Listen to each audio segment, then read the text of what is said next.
শুরু করিতেছি পরম করুণাময় আল্লাহর নামে। বেগম খালেদা জিয়া এই প্রথম জাতির উদ্দেশ্যে ভাষণ দিয়েছেন।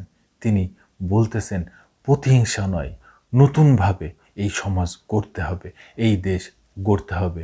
কোনো প্রতিহিংসামূলক কাজ করা যাবে না। যারা টানা 15 বছর এই দেশ শাসন করেছে তাদেরও কিছু বলা যাবে না, কোনো প্রতিহিংসা থাকবে না, সবাই মিলে এই দেশ গড়তে হবে।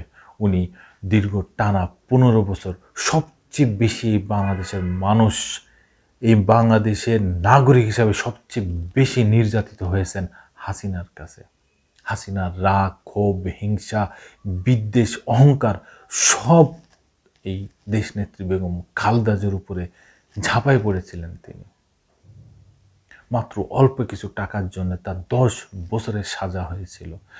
তিনি বয়স্ক নারী, তিনি অনেকটা অসুস্থ, তাকে অনেক আবেদন করার পরেও তাকে বিদেশ যেতে দেওয়া হয়নি চিকিৎসার জন্য। 2024 সালের 5 আগস্ট এই খালেদা জিয়া যখন হাসিনার পতন হয়ে গেল, তারপরে রাষ্ট্রপতির বিশেষ ক্ষমায় তিনি আজ মুক্ত, শতভাগ মুক্ত, এবং তিনি নির্বাচন করতে পারবেন। আগামী 7 জানুয়ারি উনি লন্ডন যাচ্ছেন চিকিৎসার জন্য। ওখান থেকে আমেরিকায় যাবেন কিংবা জার্মানও যেতে পারেন, জার্মানি। তারপরে ওখান থেকে সৌদিতে আসবেন উমরা পালন করার জন্য, তারপরে উনি দেশে ফিরে আসবেন। এমনও শোনা যাচ্ছে তার সাথে তার সুযোগ্য সন্তান বিএনপির ভাইস চেয়ারম্যান জনাব তারেক রহমান আসতে পারেন। তিনি দেশের উদ্দেশ্যে, এই জাতির উদ্দেশ্যে হসপিটালে বসে কি বলছেন একটু শুনি।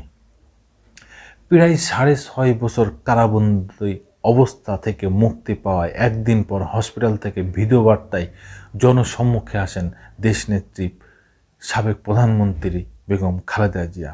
তিনি দলের নেতাকর্মী ও আন্দোলনের নেতৃত্ব দেওয়া শিক্ষার্থী সহ দেশের সর্বস্তরের মানুষের উদ্দেশ্যে বলেন, সবাই মিলে আমাদের এখন গণতান্ত্রিক বাংলাদেশ পুনর্মিলন করতে হবে। তরুণদের স্বপ্ন বাস্তবায়নে শোষণীয় গণতান্ত্রিক বাংলাদেশ গড়তে হবে। তাই প্রতিহিংসা নয়, আসুন ভালোবাসা দিয়ে নতুন সমাজ গড়ে তুলি। বুধবার বিকেলে নয়াপল্টনে বিএনপি কেন্দ্র কার্যালয়ের সামনে দলীয় সমাবেশে রাজধানীর এভার কেয়ার হসপিটাল থেকে ভিডিও বার্তায় তিনি এই কথাগুলো বলেন। তারপরে বিএনপির কেন্দ্রীয় কার্যালয়ের সামনে আয়োজিত সমাবেশে লন্ডন থেকে ভার্চুয়ালি দেওয়া প্রধান অতিথির ভাষণে বিএনপির ভারপ্রাপ্ত চেয়ারম্যান তারেক রহমান বলেছেন, কেউ আইন নিজের হাতে তুলে নেবেন না, কেউ দয়া করে প্রতিহিংসায় লিপ্ত হবেন না। বক্তব্যের শুরুতে খালেদা জিয়া বলেন, দীর্ঘদিন অসুস্থ থাকার পর আপনাদের সামনে কথা বলতে পারার জন্য আল্লাহর কাছে শুকরিয়া আদায় করছি। আমার কারাবন্দী থাকা অবস্থায় আপনারা আমার কারামুক্তি ও রোগ মুক্তির জন্য সংগ্রাম করেছেন, দোয়া করেছেন, সেই জন্য আমি আপনাদের সকলকে ধন্যবাদ জানাচ্ছি। দীর্ঘ আন্দোলনের সংগ্রাম ও ত্যাগের মধ্য দিয়ে আমরা ফ্যাসিবাদী অবৈধ সরকার থেকে মুক্তি পেয়েছি।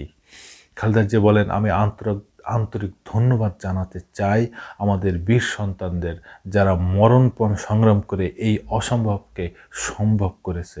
শত শত শহীদদের জানাই শ্রদ্ধা। এই বিজয় আমাদের নতুন সম্ভাবনা নিয়ে এসেছে। দীর্ঘদিনের নজিরবিহীন দুর্নীতি ও গণতন্ত্রের ধ্বংসস্তূপের মধ্য থেকে মুক্ত হয়ে এখন আমাদের নির্মাণ করতে হবে এক সমৃদ্ধ বাংলাদেশ। প্রতিশোধের মানসিকতা না রেখে সবাই মিলে ঐক্যবদ্ধভাবে দেশ গড়তে হবে। এইভাবেই সেদিন জাতির উদ্দেশ্যে দেশনেত্রী বেগম খালেদা জিয়া এই কথাগুলো বলেছেন। তিনি আপসীন নেত্রী, তিনি ক্ষমতার কাছে বিক্রি হয়ে যান নাই, তিনি টাকার কাছেও বিক্রি হয়ে যান নাই। এই কারণেই তাকে আপসীন নেত্রী বলা হয়, দেশনেত্রী বলা হয়। দর্শক বন্ধুরা, যদি কোনো আপনাদের মতামত থাকে অবশ্যই কমেন্টসে জানাবেন। ধন্যবাদ। আবার আসবো নতুন কোনো কথা নিয়ে, নতুন কোনো ঘটনা নিয়ে। আমি প্রিন্স।